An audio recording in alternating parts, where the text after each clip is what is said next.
Damian Blackwood sat at the head of a glass conference table, his sharp jawline set like a blade. At 29, he was the youngest CEO of Blackwood Enterprises, a tech empire that dominated the virtual reality gaming industry. His dark hair was impeccably styled, his tailored navy suit hugging his athletic frame. His piercing green eyes scanned the room, silencing executives twice his age with a single glance. Arrogance wasn't just his demeanor, it was his armor. "Revenue projections are up 17%, said Margaret, his CFO, sliding a tablet toward him. "But we need to address the server overload issue before the new VR launch." Damian didn't look at the tablet. "Fix it," he said, voice clipped.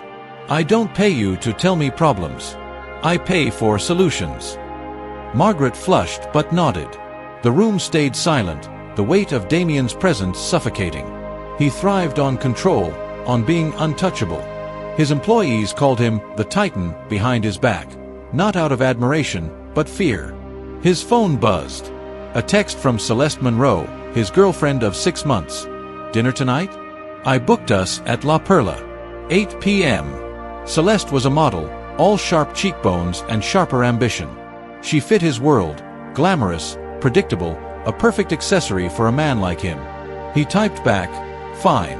As the meeting ended, Damian's assistant, Paul, approached. "Sir, your lunch order from QuickBite is delayed." The delivery app crashed again. Damian's jaw tightened. "Get me the CEO of QuickBite on the phone. Now." Lila Carter pedaled furiously through downtown's chaos, her backpack heavy with a takeout order from a trendy sushi place. At 24, she was a whirlwind of messy brown curls, freckles dusting her nose, and hazel eyes that sparkled with defiance. Her worn sneakers squeaked against the bike pedals, her QuickBite uniform, a bright orange jacket, clashing with her faded jeans. She wasn't glamorous, but she had a quiet strength, honed by years of scraping by. Her phone pinged with a notification. "VIP order. Blackwood Enterprises. Do not delay." Lila groaned. VIPs were the worst, entitled, impatient, and rarely tipped. She checked the address, the sleek Blackwood Tower, a monolith of glass and steel. Of course. She locked her bike outside the tower and sprinted to the lobby, dodging a suit who sneered at her. The receptionist, a woman with a tight bun, barely looked up.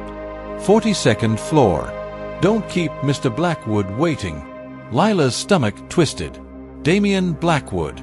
Even she, perpetually out of the loop, knew his name.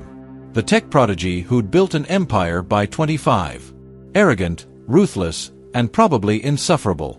The elevator ride felt endless. When the doors opened, she stepped into a pristine office, all white marble and modern art. A man in a suit, Paul, she assumed, pointed to a corner office. "He's waiting." Lila knocked, balancing the takeout bag. A deep voice barked, "Come in." Damian didn't look up from his laptop. "You're late," he said, his tone ice-cold. "Traffic," Lila replied, setting the bag on his desk. "And your app crashed. Again." His eyes snapped up, meeting hers. For a moment, she forgot to breathe. His gaze was intense, like he could see through her. "You're blaming my company for your tardiness?" "I'm blaming your buggy app for making my job harder," she shot back, unfazed. "Maybe if you fixed it, your sushi wouldn't be late." Damian blinked, caught off guard. No one talked to him like that. "Who are you?" "Lila. Your delivery girl. Sign here." She thrust a receipt at him. He signed, his signature sharp and precise. "Next time, be on time. Next time, fix your app." She turned and left, leaving Damian staring at the door, a strange mix of irritation and intrigue stirring in his chest. That evening, Damian met Celeste at La Perla, a rooftop restaurant with a view of the city's glittering skyline. Celeste was stunning in a crimson dress, her blonde hair cascading in perfect waves.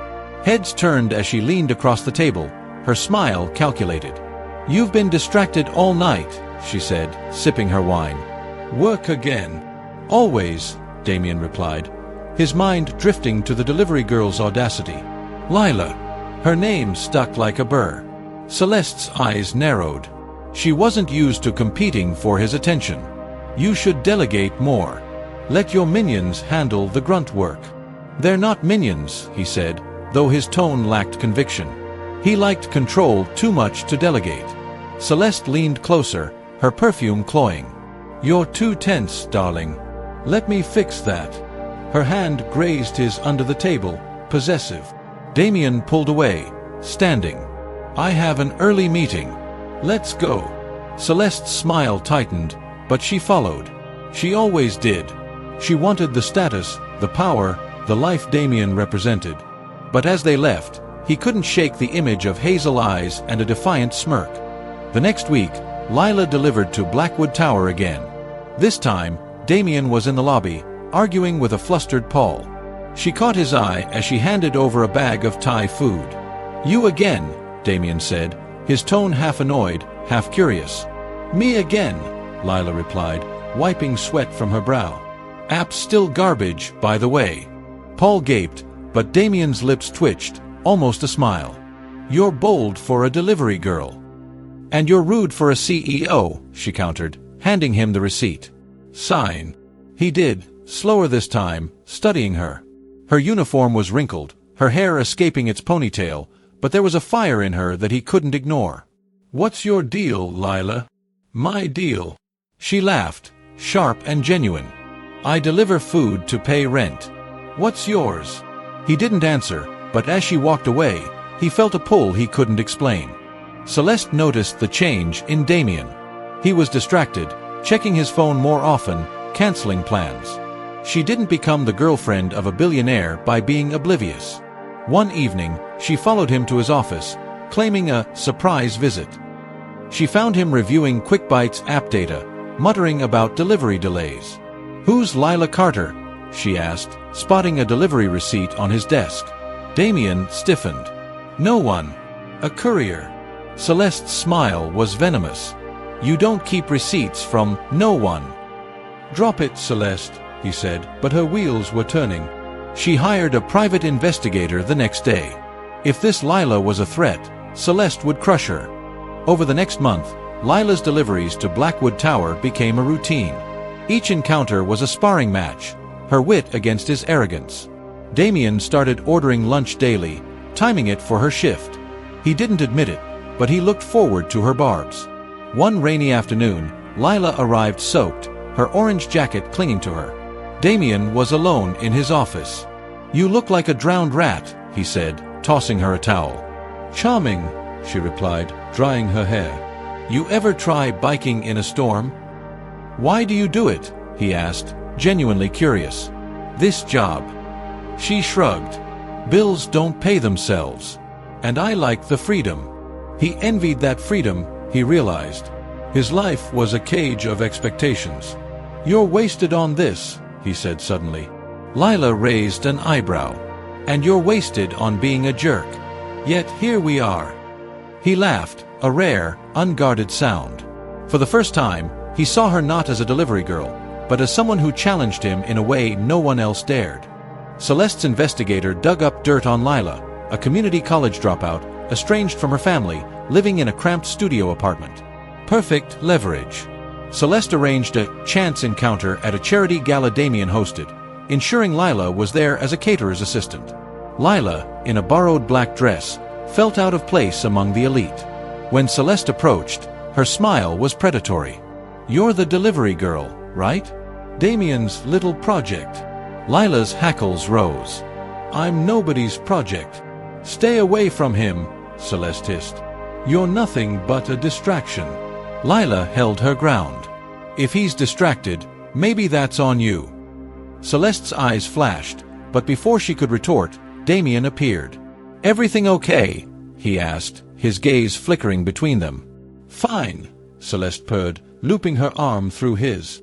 Lila walked away, heart pounding, unsure why she cared. Damian couldn't stop thinking about Lila. Her honesty, her fire, it was everything Celeste wasn't.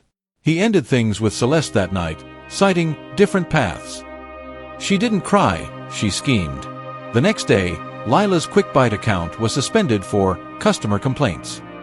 She knew it was Celeste's doing but had no proof. Desperate, she showed up at Blackwood Tower, demanding to see Damian. "You can't just fire me," she shouted when he met her in the lobby. "I didn't," he said, frowning. "What's going on?" She explained, her voice shaking with anger. He called his team, uncovering a trail leading to Celeste's influence. Furious, he reinstated Lila's account and confronted Celeste, who played innocent. "You'll regret this," Celeste warned, her voice low. "She's beneath you." "She's more than you'll ever be," he snapped, realizing it was true. Damian found Lila at her bike rack, ready to leave. "Wait," he called. "I'm sorry. About all of it." She studied him, wary. "Why do you care?" He stepped closer, heart racing. "Because you're real. You don't bow to me, and I can't stop thinking about you."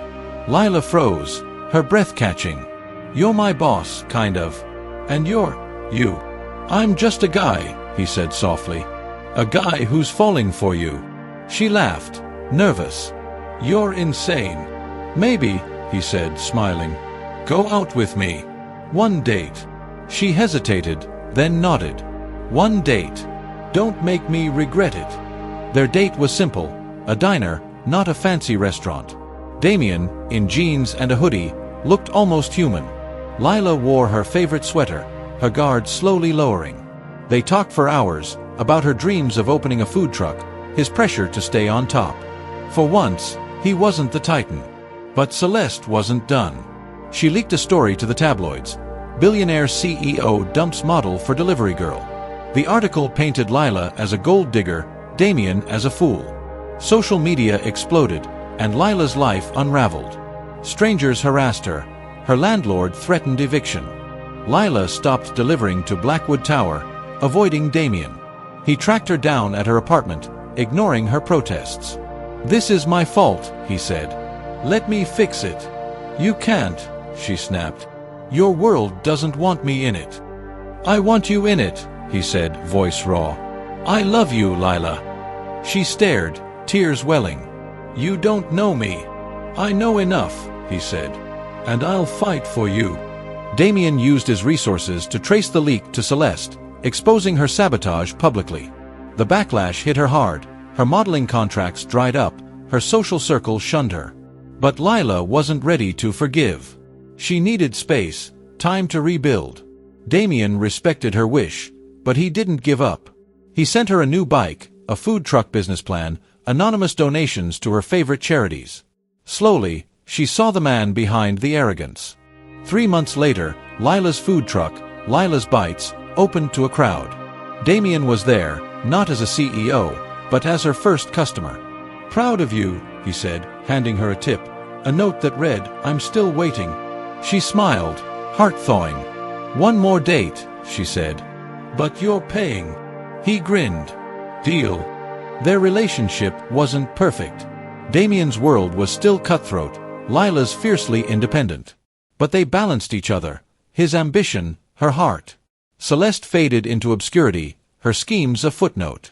One evening, on the food truck's 1-year anniversary, Damian proposed under the city lights, a simple ring in hand.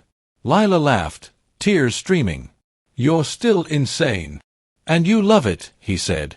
She did. Lila's food truck empire grew, with Damian's quiet support. He learned to loosen his grip, to trust. She learned to let someone in.